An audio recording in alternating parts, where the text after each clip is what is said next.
वक्त सब कुछ लेकर चला जाता है, पीछे रह जाती हैं तो सिर्फ यादें। आज उन्हीं यादों के बीच हम आपको एक महान राजपूत सूरमे का इतिहास बताने जा रहे हैं, जिसको राजपूतों ने खुद बुला ही दिया। तो आज हम आपको एक महान राजपूत योद्धा के बारे में बताने जा रहे हैं, जिसको कोई हरा ही नहीं पाया। इतिहास में इन्हें राजाओं का राजा भी कहा गया है, और ना ही 17वीं सदी में इनसे पहले कोई एक महान योद्धा हुआ जिन्होंने विदेशी मुस्लिम आक्रमणकारियों को उनकी औकात दिखाई और उन्हें हमेशा अपने जूतों के नीचे रखा।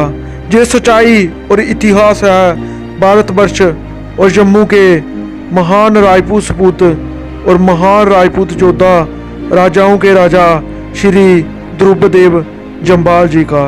ये बात 17वीं सदी की है, जिस समय जम्मू के राजा महान योद्धा उस समय के सबसे वीर, जिन्हें इतिहास में महान योद्धा और महान राजा भी कहा गया है, जिनका नाम राजा द्रुपदेव जम्वाल जी था, जिन्होंने जम्मू पर 1703 ईस्वी से लेकर 1725 ईस्वी तक राज किया, जो कि देव डेंसिटी के राजा भी थे। राजा द्रुपदेव जम्वाल जी ने बंदा सिंह बहादुर को मुगलों के खिलाफ चल रहे उनके युद्ध में उन्हें एक समय जम्मू में शरण भी दी थी, जब वे उनसे मदद मांगने के लिए जम्मू में आए थे। महान योद्धा राजा द्रुपदेव जम्वाल जी ने न सिर्फ जम्मू बल्कि जम्मू की 22 राजपूत रियासतों को इकट्ठा किया और वहां से मुगलों को चुन चुन कर मारा, जो कि हमला करने के लिए आते थे। इनकी वीरता का सम्मान सारे डोगरा प्रदेश में था। इन्होंने जम्मू ही नहीं, पंजाब के सियालकोट और गुजरांवाला और उसके आसपास के काफी एरिया को जीता, जो कि आज पाकिस्तान में मौजूद है। इन्होंने 60 से ज़्यादा युद्ध लड़े और एक भी नहीं हारा। जिन इलाकों को इन्होंने जीता वहाँ कोई भी मुगल आक्रांतकारी इन्होंने रहने ही नहीं दिया। इन्होंने मुगलों, तुर्कों और अफगानों के वंशजों से इन इलाकों को आज़ाद करवा दिया, और जितने भी मुगल सैनिक वहाँ रहते थे उनको वहाँ जाके मार दिया।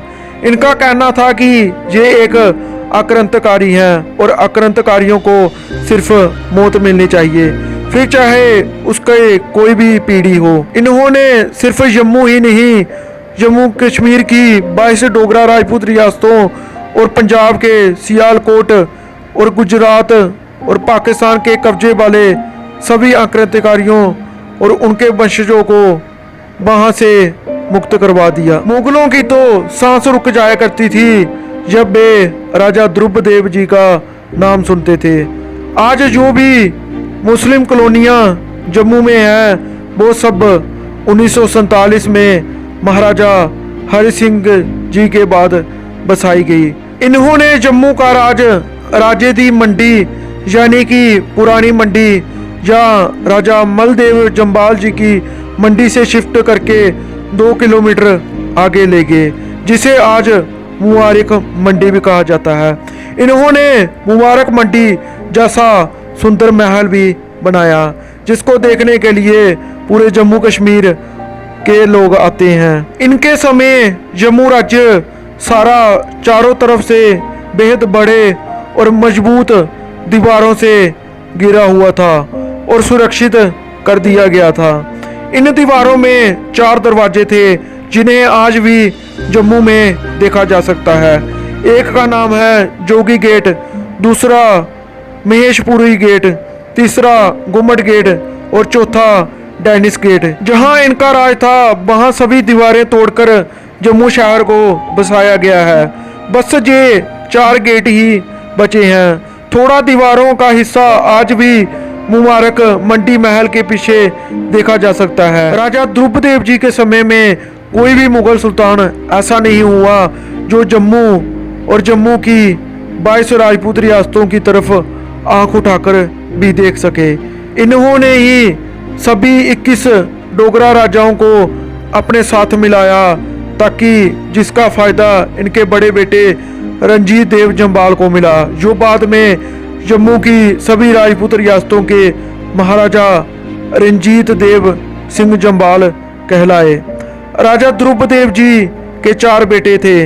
एक का नाम था महाराजा रंजीत देव जम्वाल, दूसरे का नाम था राजा गनसर देव जम्वाल, तीसरे का नाम था राजा बलवंत देव सिंह जम्वाल और चौथे का नाम था राजा सूरत देव सिंह जम्वाल।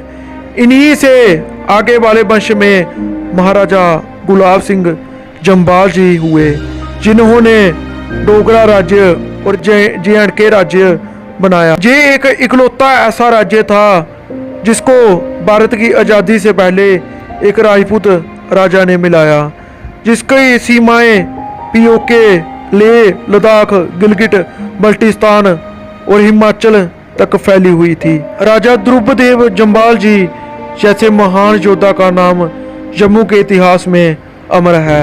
जिस बंदा सिंह बहादुर की मूर्ति कुशवानी में लगाने की बात करते हैं ये दोगले नेता, क्या उनको पता है कि अपने जम्मू के राजा द्रुपदेव जी जम्वाल के बारे में, जिन्होंने बंदा सिंह बहादुर को मुगलों के खिलाफ शरण दी और उसकी मदद भी की। बंदा सिंह को पकड़ने के लिए मुगल जम्मू में अपनी नज़र ना रख सके। जम्मू के लोगों की रक्षा बंदा सिंह बहादुर ने नहीं की, बल्कि राजाओं के राजा कहे गए इतिहास में और महान से महान योद्धा राजा द्रुपदेव जम्वाल जी ने की। बंदा सिंह बहादुर ने राजा द्रुपदेव जम्वाल की युद्ध नीति को नहीं माना और वे मुगलों के हाथों पकड़े गए। वे ही मुगलों की औरतों के राजा द्रुपदेव जम्वाल जी का नाम सुनकर ही उनके गर्भ गिर जाया करते थे। ऐसे राजपूत सूरमा को नमन है और हम सरकार से विनती करते हैं कि कुशवानी चौक में महाराजा गुलाब सिंह जी के साथ महाराजा द्रुपदेव जम्वाल जी का स्टैचू लगे, जिनकी वजह से आज जम्मू के हिंदू जीवित हैं, ना कि किसी और की वजह से। बंदा सिंह बहादुर भी खुद पहले एक डोगरा मनहास राजपूत थे, लेकिन डोगरा राजपूतों से अलग होकर वे पंजाब की तरफ रवाना हुए। सो ऐसे महान राजपूत योद्धा द्रुपदेव जम्वाल जी का इतिहास पूरे जम्मू वासियों और पंजाब के सियालकोट और पंजाब वासियों तक पहुंचना चाहिए। महाराजा द्रुपदेव जम्वाल जी का राज सिर्फ जम्मू ही नहीं, पंजाब के सियालकोट, गुजरांवाला और गुजरात शहर तक था। महाराजा द्रुपदेव जम्वाल जी को हम नमन करते हैं। अगर ऐसा महान योद्धा किसी और समाज में होता तो आज उनके बड़े बड़े चौक और संग्रहालय बन गए होते, लेकिन बदकिस्मती है कि हम क्षत्रिय समाज में हैं जिनके महान पूर्वजों को कोई पूछता ही नहीं। सो आप सभी से दरख्वास्त है कि वीडियो को ज़्यादा से ज़्यादा शेयर करो ताकि सबको पता चल सके कि 17वीं सदी में जब सभी कर में छुप कर बैठे थे तो एक महान राजपूत सूरमा, एक राजपूत माँ ने पैदा किया था।